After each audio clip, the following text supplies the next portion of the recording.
Alors bonjour tout le monde, je vais vous souhaiter la bienvenue à cette conférence de presse. Je vais vous présenter les personnes qui sont avec moi en avant. Tout d'abord, Jessie Audette, qui est représentant à la Fédération du secteur scolaire. Bonjour. Élise Leclerc, qui est directrice administrative à la Fédération. Bonjour. Jacques Rodrigue, qui est président de la nouvelle Alliance des professionnels de la ville de Longueuil. Et Jean Gagnon, président de la Fédération indépendante des syndicats autonomes. Le but, c'est d'informer la population sur divers enjeux syndicaux qui, malheureusement, se jouent en coulisses.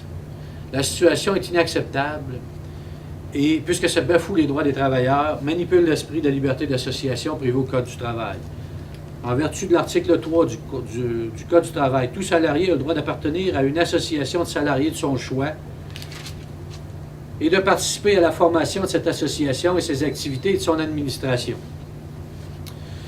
La Fédération indépendante des syndicats autonomes a envoyé une lettre ce matin à M. David Wessel, qui est le ministre du Travail, à l'effet de dénoncer, entre autres, le rejet d'une requête en accréditation, des pratiques douteuses de maraudage de la part de la CSQ, le pacte de non-maraudage qui brime la liberté d'association et les syndicats élargis à cause du démembrement lors des diffusions municipales.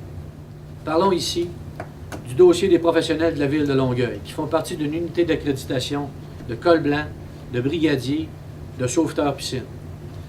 La FISA a déposé une requête en accréditation pour représenter les professionnels, donc de scinder l'unité d'accréditation.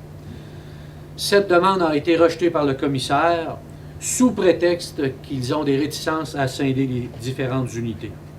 Ce qui veut dire qu'en droit du travail aujourd'hui, nous permettons le mariage, mais pas le divorce. Ce qui est tout à fait inacceptable, puisque cela fait en sorte que ce sont des prises d'otages. Ces gens-là sont pris à l'intérieur d'un groupe, et c'est tout à fait inacceptable, puisqu'il n'y a aucune possibilité légale, légitime d'en sortir, sauf si ce n'est que par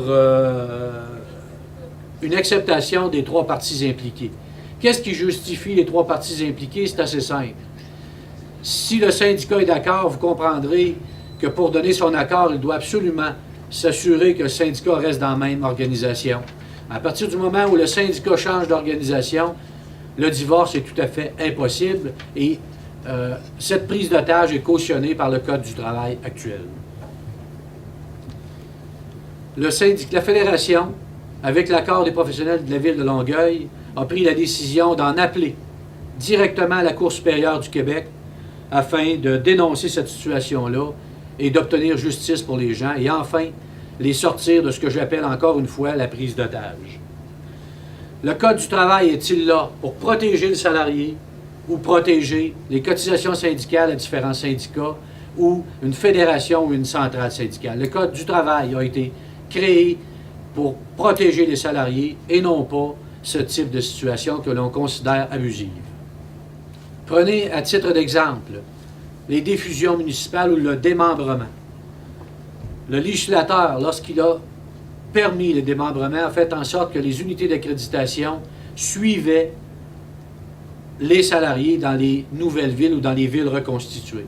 Aujourd'hui, ce que l'on vit, c'est qu'il y a des syndicats qui sont pris en otage, encore une fois, avec des grosses centrales syndicales, des organisations syndicales qui n'ont aucun intérêt avec ces gens-là à l'intérieur des organisations. Prenez l'exemple d'une ville comme Saint-Bruno, à Montréal, qui fait partie du syndicat des employés de la ville de Longueuil.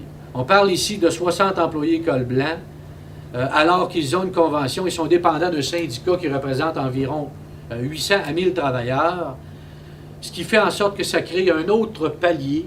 Vous avez la centrale, vous avez un syndicat qui devient un regroupement d'organisations auxquelles ils n'ont aucun intérêt. Et aujourd'hui, même si ces gens-là voulaient se scinder, il ne serait pas possible pour ces gens-là de se scinder. Encore là, ils appellent à la Fédération pour demander comment sortir et il n'y a aucune possibilité de scinder ces unités d'accréditation-là. La Fédération indépendante des syndicats autonomes dénonce également les pratiques douteuses utilisées par la CSQ dans le cadre du maraudage scolaire. La stratégie utilisée actuellement contrevient à l'esprit du Code du travail, soit l'article 111.4. Ils font en sorte que les salariés s'exposent à des sanctions puisqu'ils pourraient être poursuivis en vertu de l'article 111.4 du Code du travail. C'est interdit de signer une carte ou de devenir membre d'une autre association en dehors des périodes de maraudage qui sont prévues du 4 juillet au 3 août prochain. Ils utilisent également le courrier interne à l'intérieur des écoles pour faire circuler des tracts qui réfèrent à un site Internet, et sur ce site Internet-là, vous avez les cartes de démission et d'adhésion, ce qui contrevient à l'esprit du Code du travail.